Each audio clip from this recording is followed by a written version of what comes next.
Peter is worthy and so done by Anonymous. Chapter 2. Anyone who claimed the Avengers didn't know how to hold a grudge, the petty kind, had never met them. For numerous times, each and every one of them, even Natasha, when nobody was looking, had tried to lift Thor's hammer. It was all good fun where nobody's feelings got hurt. They were all equally unworthy and had made their peace with it. Until now. How could it be that none of the heroes could move it, but some skinny nerd, a kid, did it so effortlessly? "No offence," Clint had said. To which Tony replied, "I am taking full offence." For all they knew, the hammer had been fake, the whole thing orchestrated to make them look stupid for Tony's amusement. So it was. When they couldn't seem to come to a peaceful agreement over the issue, they agreed it had to be done again, just to make sure. This time under their watchful eyes and Thor's solemn promise, on his honour, that it was indeed his hammer. The next time it happened, almost a week later, Peter was in a much better mood, which didn't mean he was happy and not willing to strangle someone with the stupid decorations currently in his possession. He had to admit that Stark interns didn't do the usual fetching coffee for the boss or other such boring nonsense, so perhaps he was a little spoiled. Still, he had another version of the new web formula brewing, which had to be monitored at all times, highly volatile new recipe that it was, so he figured he deserved to feel some annoyance over this. Tell me if I'm wrong, but I don't think I signed up to be his errand boy, certainly not his interior decorator. He should first pay me more, he's a billionaire, while I'm the poor, barely getting by starving orphan and a half. He shouldn't feel bad about himself. You didn't, Friday agreed. He should.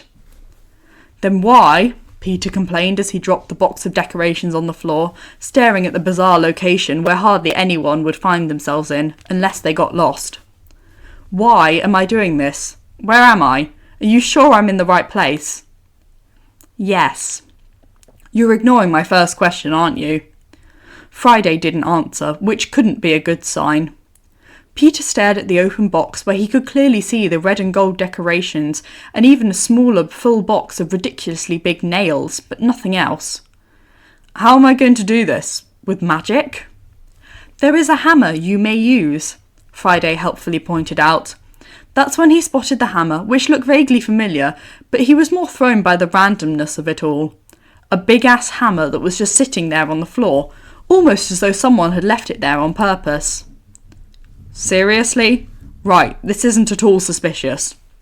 Suspicious or not, he didn't have the time to figure out life's odd little mysteries when he was in danger of causing another explosion. At this rate, he would soon have to start explaining what he was doing.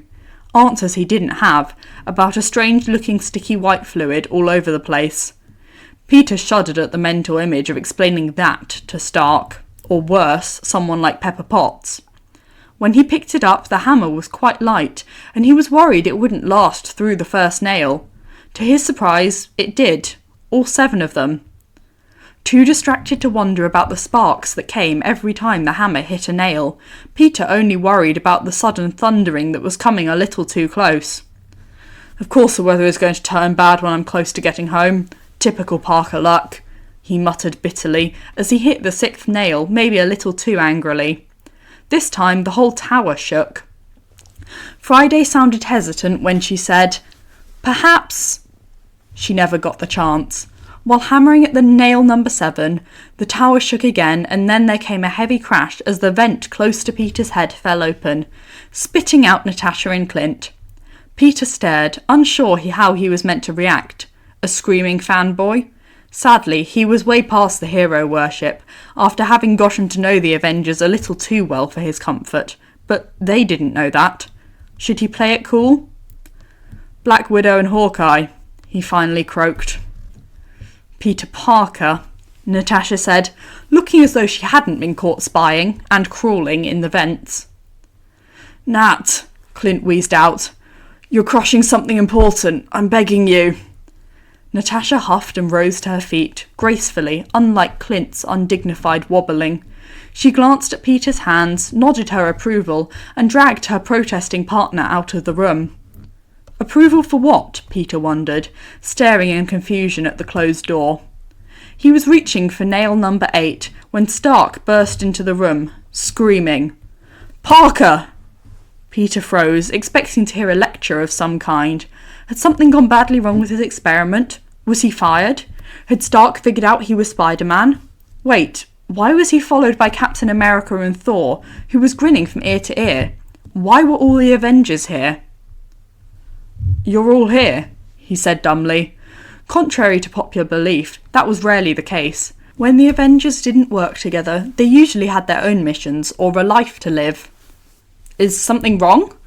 Was this something Spider-Man needed to know about? "No, everything's fine. Great, wonderful, perfect. I changed my mind," Stark said, looking pale, but maybe Peter was imagining it. The man was many things, but looking so openly horrified as he now did wasn't one of them. "Changed your mind?" "Yes," Stark said with heavy emphasis. "You can get back to whatever you were doing before, or go home. I'll finish this." All too happy to obey, instead of getting annoyed, Peter didn't question it. He was well on his way out when Stark stopped him again. "Wait, hammer, leave the hammer."